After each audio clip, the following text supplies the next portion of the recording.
Dans la paracha Kedoshim, on a au chapitre 19, le verset 26, Lo torlu à la dame. La Torah nous interdit de manger sur le sang. Rashi nous dit, ce verset est commenté dans le traité de Sanhédrin et nous dit qu'il y a beaucoup d'interdits qui sortent de ce verset. Dans le Rambam, dans le Sefer qu'il a écrit sur les mitzvot, sur le nombre de mitzvot qu'il y a dans la Torah, il nous dit dans son principe 9 ainsi.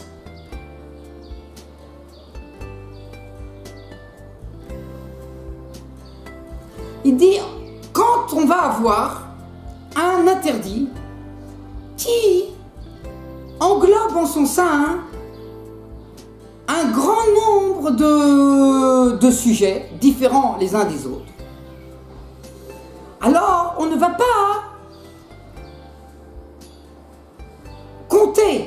prendre compte dans le compte des mitzvot de la Torah tous les sujets qui sont englobés dans l'interdit de ce verset.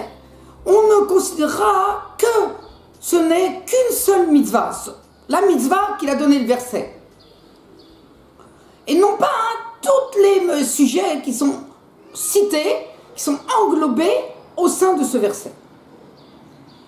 Il nous dit par exemple, quand dans la Torah, dans la paracha Kedoshim, la Torah dit « Lo torlu à la dame », vous n'allez pas manger sur le sang. Les sages, ils ont dit, pour expliquer ce verset dans le traité de Sanhédrin,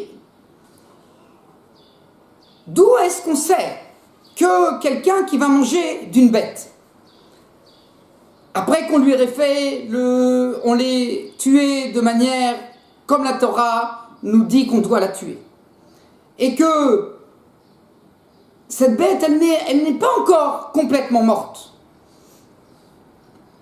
alors que si on mange le sang, on mange de la viande de cette bête, pas le sang, on mange de la viande de cette bête, alors on va transgresser un interdit. Talmud Lomar, il est dit dans la Torah, Lo torlu à la dame, vous ne mangerez pas sur le sang. Ça veut dire que vous ne mangerez pas cette bête tant que la bête, son sang elle a été versé et qu'elle n'est pas entièrement morte. Tvarare, on a un autre interdit. D'où est-ce qu'on apprend que si une bête qu'on apporte en sacrifice au temple et qu'on l'a tuée comme il faut, et maintenant elle est morte, mais on a le sang, on a récupéré le sang de cette bête dans un petit verre et on va aller le jeter, on doit aller le jeter pour expier la faute ou pour finir le service principal de ce sacrifice, on doit aller jeter le sang sur l'autel. D'où est-ce qu'on sait qu'on n'a pas le droit de manger de la viande de ce sacrifice avant qu'on ait versé le sang sur l'autel? Parce qu'il est marqué, Lo torlu à la dame, vous ne mangerez pas sur le sang. Et le Rambam continue, on a encore un autre interdit, et on a encore un autre interdit. On nous dit d'où est-ce qu'on apprend que un enfant qui a volé de son père et de sa mère, et qui va manger en dehors de chez ses parents, alors cet enfant, il est sanctionnable. Alors on apprend aussi de Lo torlu à la dame, vous ne mangerez pas sur le sang. Ensuite, il nous dit, on a encore un autre interdit, d'où on sait qu'on a l'interdit de manger le matin avant d'avoir prié la prière du matin. Alors il y a marqué aussi Lo torlu à la dame, on apprend de ce verset, vous ne mangerez pas sur ce sang. Lo torlu, vous ne mangerez pas, Atchitpalu al damiren, vous ne mangerez pas jusqu'à temps que vous ayez prié sur votre sang.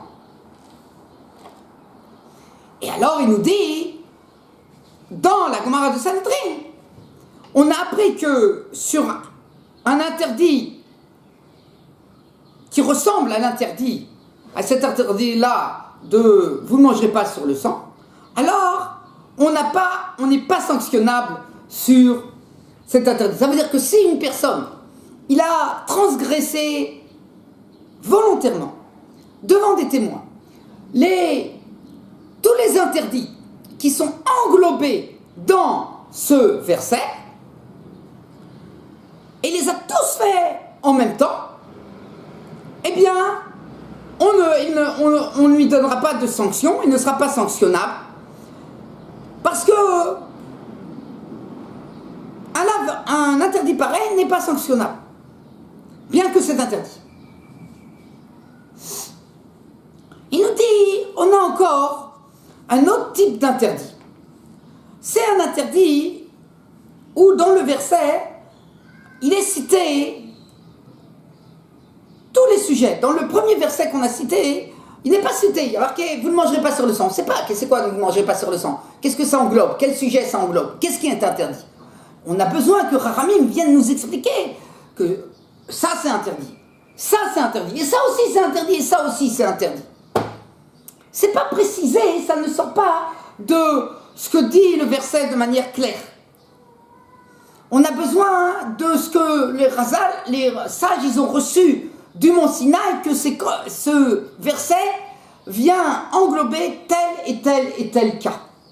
Par contre, on a des versets où il est cité dans le verset les interdits. Par exemple, le Rambam nous dit tout de suite, il nous dit dans le sacrifice de Pessah, qu'on n'a pas fait cette année, Bezrat Hashem, à quel jour il va nous construire le temple l'année prochaine, et on pourra apporter le sacrifice pascal avant Pessah, avant qu'on fasse la fête de Pessah. Alors, au moment où on va faire ce sacrifice pascal, alors, on a un interdit, on doit le manger grillé. La Torah nous dit qu'on doit manger ce sacrifice grillé au feu. Et il y a marqué dans le parasol, Al torlou mimenuna, vous ne mangerez pas même une partie de ce sacrifice, na, à moitié cuit, bachel mevushal bemaïm, ou bien vous ne mangerez pas vous ne mangez pas à moitié cuit ou cuit dans l'eau, mais seulement il sera mangé seulement que s'il est grillé au feu. Alors, on voit qu'il est englobé dans ce verset, dans l'interdit de ce verset, de le manger pas entièrement cuit, ou bien de le manger cuit à l'eau. Mais il n'y a pas marqué dans le verset, tu ne mangeras pas une partie de ce sacrifice pascal à moitié cuit. Et ça serait répété, tu ne mangeras pas une partie de ce sacrifice pascal cuit à l'eau. C'est pas marqué comme ça. Il y a marqué, tu ne mangeras pas. Et ensuite, sur le tu ne mangeras pas, on a mis ensemble le fait que ça ne sera pas mangé à moitié cuit, et que ça ne sera pas mangé cuit à l'eau. Dans un verset pareil, puisque l'interdit, tu ne mangeras pas, il est cité seulement une fois dans le verset, alors il dit, ça dépend. Si on rasale, les sages, ils ont reçu que malgré tout, on est sanctionnable sur chaque chose que le verset nous dit qu'on n'a pas le droit de le faire.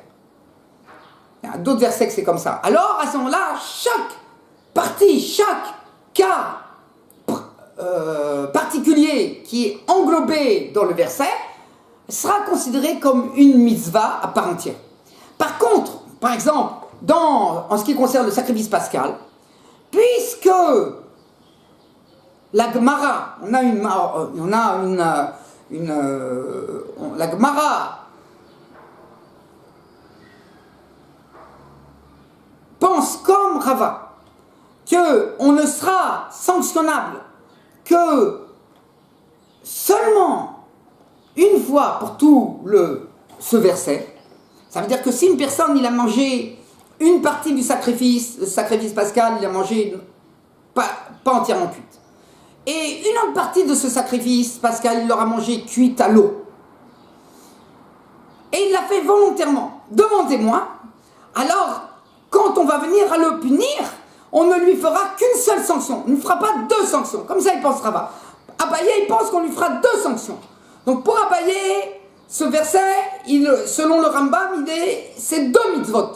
Deux mitzvot séparés. Mais pour Rava, qui considère que on n'a pas deux sanctions, on n'a qu'une seule sanction pour tout le fait qu'il a fait, malgré qu'il a fait deux interdits. Il a transgressé deux choses. Il a non seulement mangé une partie non cuite, il a mangé une autre partie cuite à l'eau. Donc il a transgressé deux interdits. Malgré tout, il ne sera sanctionnable qu'une fois pour ces deux interdits. Alors, pourquoi? Parce qu'ils sont englobés dans le verset. Alors, ça ne sera considéré que comme une seule mitzvah. Comme ça, il nous dit le Rambam.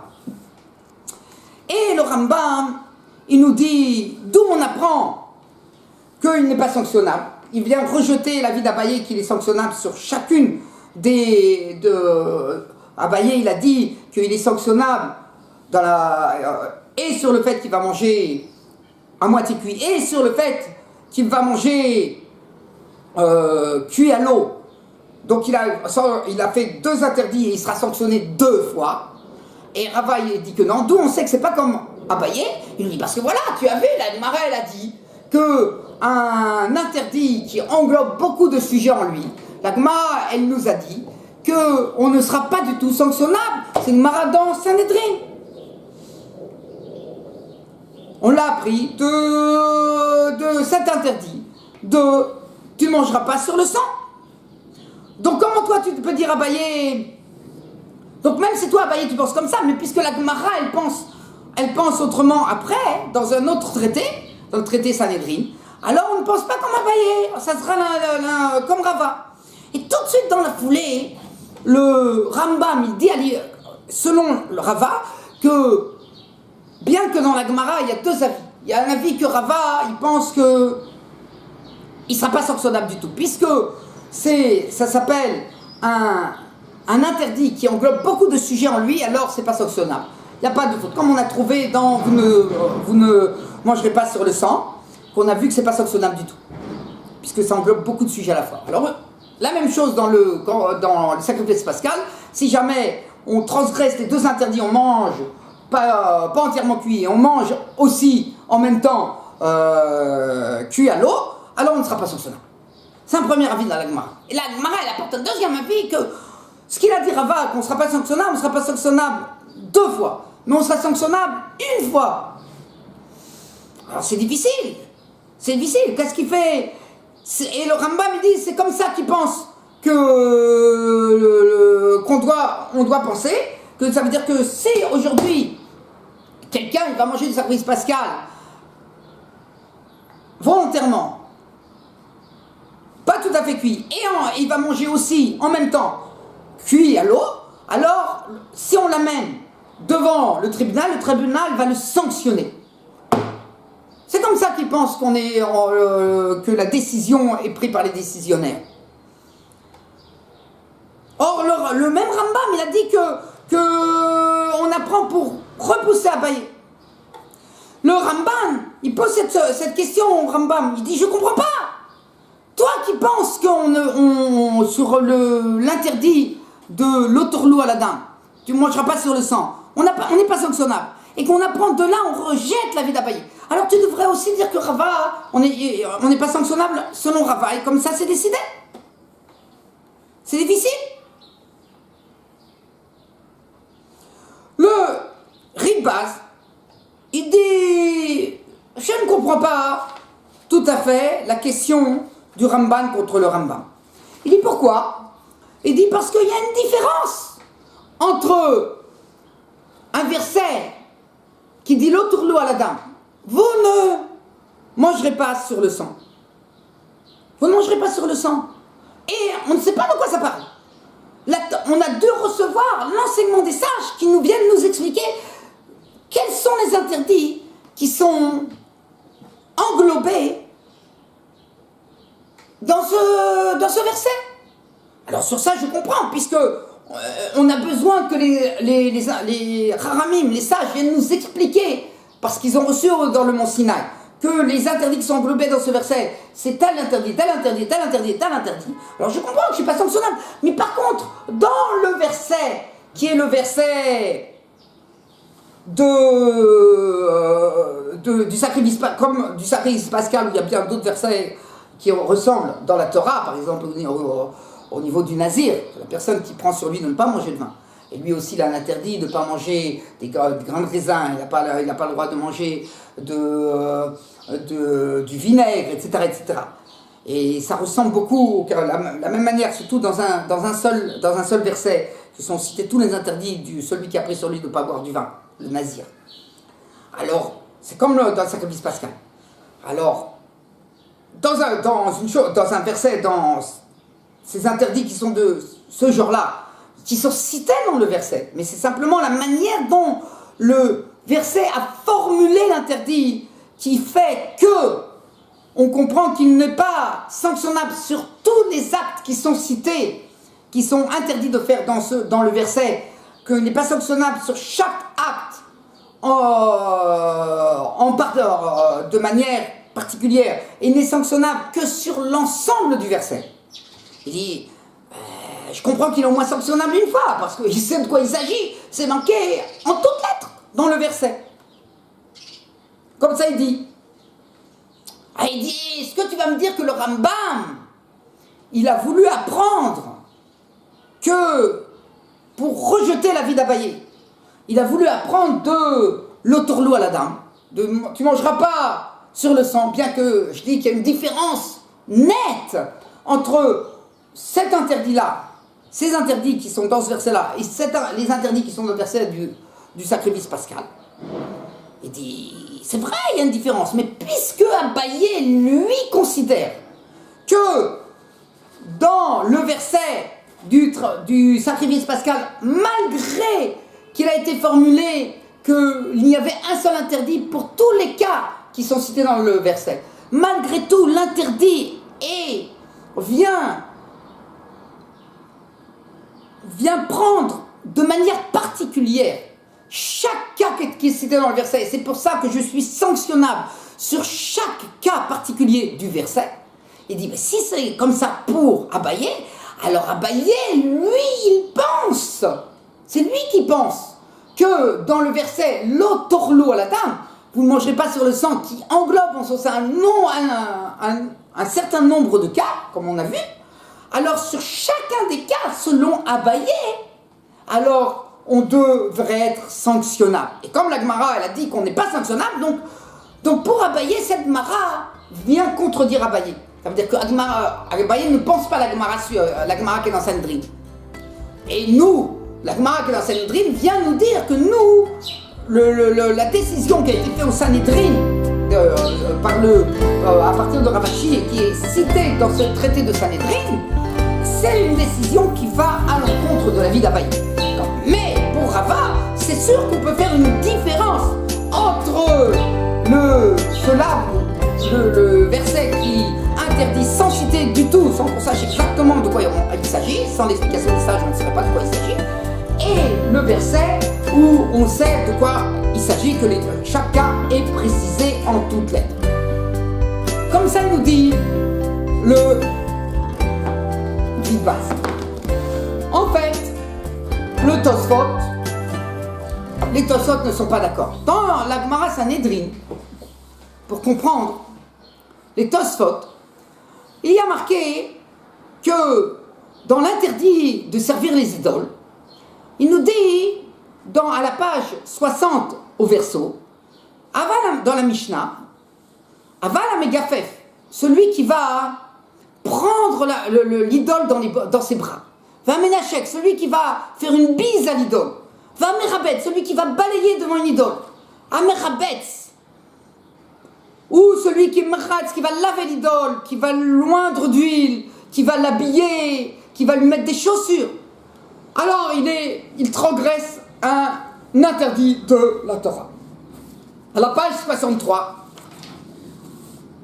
quand la Gemara vient parler de cet interdit, on a un enseignement au nom de Rabbi Elazar qui nous dit que sur chacun des cas que je viens de vous citer, au préalable dans ce qui est interdit à faire pour une idole, alors il dit, il est sanctionnable.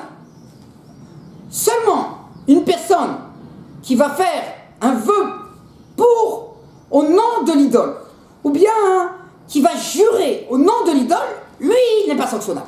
C'est interdit, mais il n'est pas sanctionnable par un beddin, par un tribunal.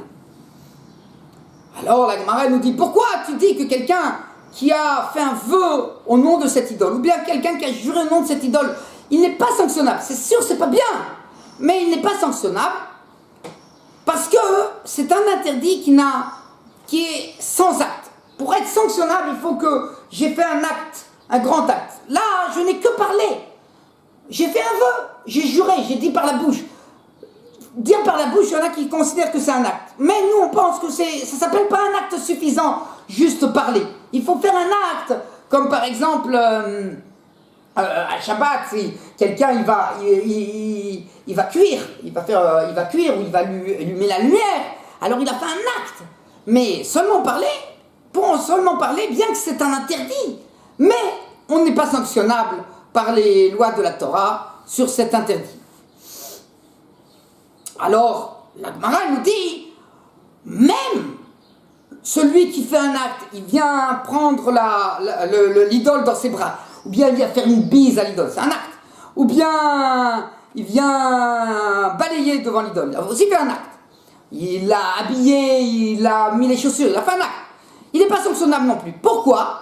Parce que tous ces actes-là sont appris d'un seul verset. Il nous dit de quel verset sont appris tous ces actes-là. Le Tosfot, ils nous disent, on apprend du verset qu'il y a dans les 10 commandements, l'otavdem, tu ne vas pas les servir.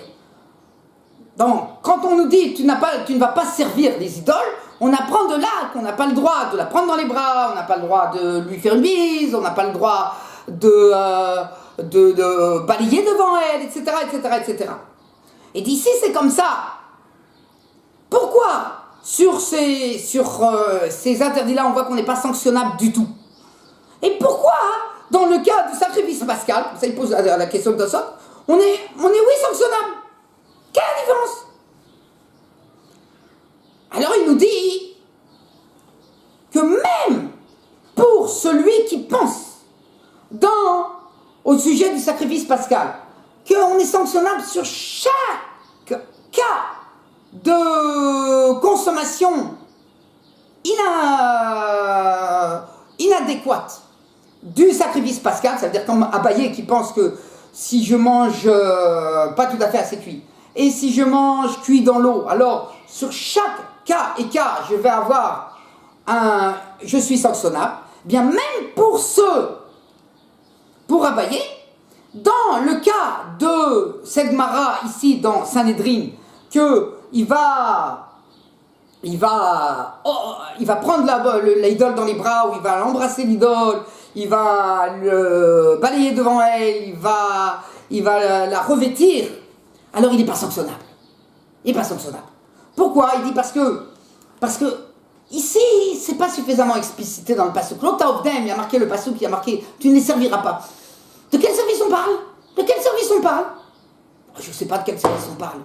Donc, puisque je ne sais pas et j'ai besoin que les sages viennent m'expliquer les services qui sont interdits par ce verset, c'est tu vas pas l'embrasser, tu vas pas lui vas pas la prendre dans les bras, tu vas pas lui faire la bise, tu vas pas balayer devant elle, etc., etc., etc. Donc, puisque j'ai besoin que les sages viennent m'expliquer de quoi parle le verset, donc on n'est pas sanctionnable, même pour Abaye. Par contre, dans le verset qui parle du sacrifice pascal, où chaque cas est précisé en toutes lettres dans le verset, c'est pour ça que je suis condamnable sur chaque cas et cas du verset. Et ça, c'est contre l'avis du Ribaz. Contre l'avis du Ribaz. Ensuite, le Tosfot nous pose une autre chéla, il dit, on a trouvé que quelqu'un qui fait un interdit à Yom Tov,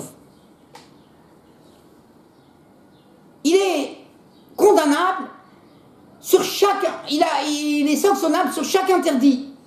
Il dit on a trouvé dans le traité qui parle des interdits de faire des des travaux à Yom Tov. Il dit d'aller comme à Pessah, etc. Alors, il dit que quelqu'un qui a cuit à Yom Tov, il est condamnable. Cuire à Yom Tov, là, Yom Tov vient marquer le Kol Mederet Avoda, le tasso. Vous ne ferez pas de travaux qui sont fatigants, le avoda, c'est un avoda, des travaux, des travaux qui sont une avoda, vous ne ferez pas. Et le verset nous a pas dit de quoi il s'agit. Et c'est les sages qui sont venus nous expliquer que cuire quelque chose qu'on n'a pas le droit de cuire à Yom Tov, ou bien construire, ou bien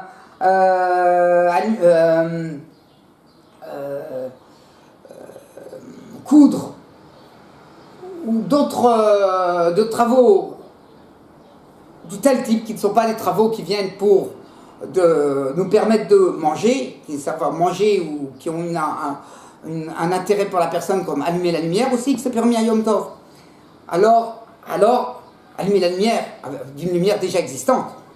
C'est-à-dire le fait d'allumer lui-même la lumière est permis si la lumière, le fait d'un feu déjà existant. Mais on n'a pas le droit de créer un feu. Créer un feu, ça c'est interdit.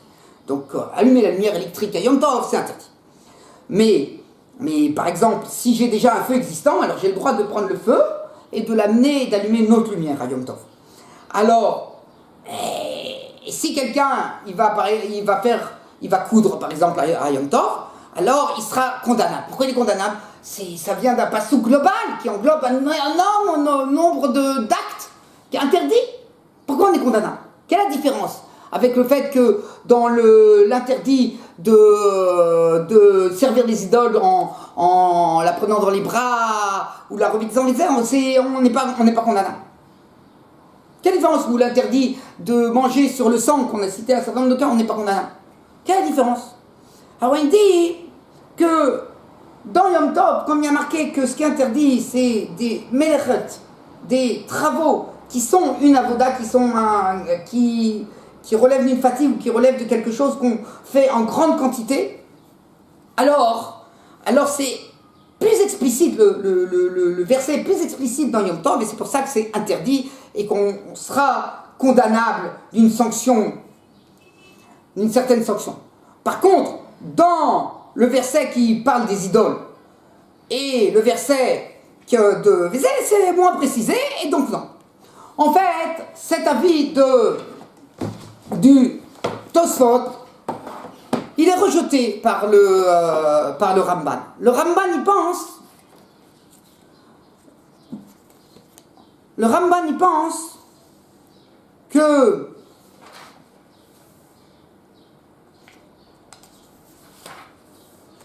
dans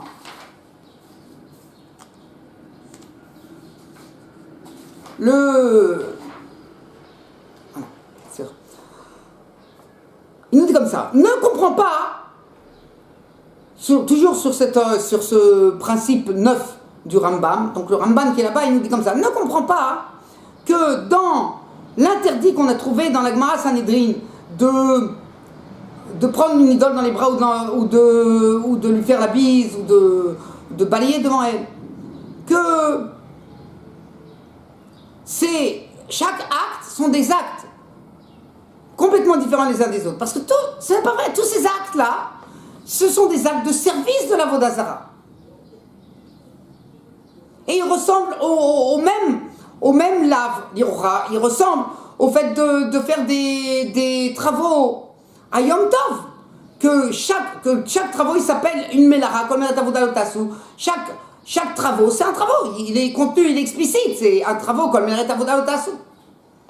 Et c'est pour ça qu'on est sanctionnable. Alors pourquoi dans ce cas-là on n'est pas sanctionnable? Il dit parce que, en fait, ces interdits de prendre dans les bras, etc., il ne provient pas du passouk qu'il a cité, Tosfot, Lotavdem, qui vient des 10 commandements. Il vient, qui est écrit dans les 10 commandements. Il vient d'un autre verset qui est dans Maître Alain qui dit Lo telro ar Elohim arerim Harerim. Vous n'irez pas après les dieux, les idoles, les dieux étrangers. Il dit, et c'est quoi ne pas aller après les dieux étrangers? On a appris que le passouk ensuite il dit au nom quand on fait le service d'Akadosh Baruch Hu, Et Hashem Lokira Tira, tu vas craindre Akadosh Baruch Hu, et lui tu vas le servir. Au Bishmo Tishavea, et dans son nom tu vas jurer. Il nous dit de la même manière qu'on a dit que pour Akadosh Baruch Hu on doit faire un certain nombre de choses. De la même manière pour la Vodazara, pour les idoles, on a interdit de faire ces choses-là.